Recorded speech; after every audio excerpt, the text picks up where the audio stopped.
La démocratie face au terrorisme. Un discours fort, un discours de chef d'État au-dessus des querelles politiques à 8 mois du scrutin présidentiel, comme on le pressentait. C'est la posture que le président français, à la cote de popularité déplorable, voulait défendre.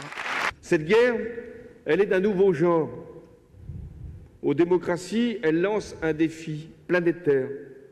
Et c'est la raison pour laquelle la France s'est engagée, au loin comme ici. En se battant en pays étrangers, nos armées nous défendent. Parce que c'est la même menace, parce que ce sont les mêmes meurtriers que nous devons affronter au Mali, en Syrie, en Irak et chez nous. Défendre donc d'abord le bilan sur la scène internationale, montrer que la France est un pays fort en guerre, une guerre qu'elle compte gagner, sans faiblir mais sans mentir aussi et sans renoncer à ce qu'elle est. En même temps qu'avec le gouvernement de Manuel Valls, je fais tout pour protéger les Français. Je leur dois aussi la vérité. La menace, elle est là et elle va durer. Nous devons donc assurer la sécurité sans jamais renoncer à vivre comme nous le voulons, comme nous l'entendons. Car c'est là l'essentiel. Les terroristes nous lancent non pas un défi, mais deux. Les vaincre et rester nous-mêmes. Après un été marqué par l'attaque du 14 juillet à Nice, puis la polémique sur le burkini sur laquelle il est resté prudent jusqu'alors, Hollande a donné sa conception de la laïcité et de sa compatibilité avec l'islam.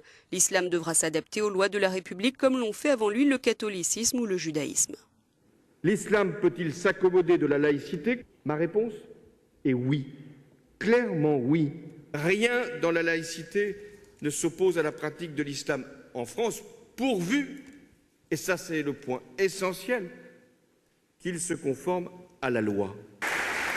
Ce qu'il nous faut réussir, c'est la construction d'un islam de France.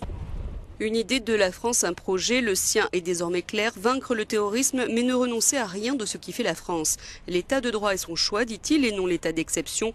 Au passage, sans jamais se déclarer clairement, il égratigne tous ses rivaux de droite et d'extrême droite. Notre identité, parlons-en, c'est notre histoire, notre culture, nos valeurs, notre mode de vie. Elle n'est pas figée dans le temps, elle n'est pas une photographie immobile. L'identité, elle est en perpétuel mouvement. C'est pour ça que la France est bien plus qu'une identité, c'est une idée. Le danger serait que face à l'épreuve, la France doute d'elle-même, qu'elle s'arrête, se rétracte, se replie, se renferme,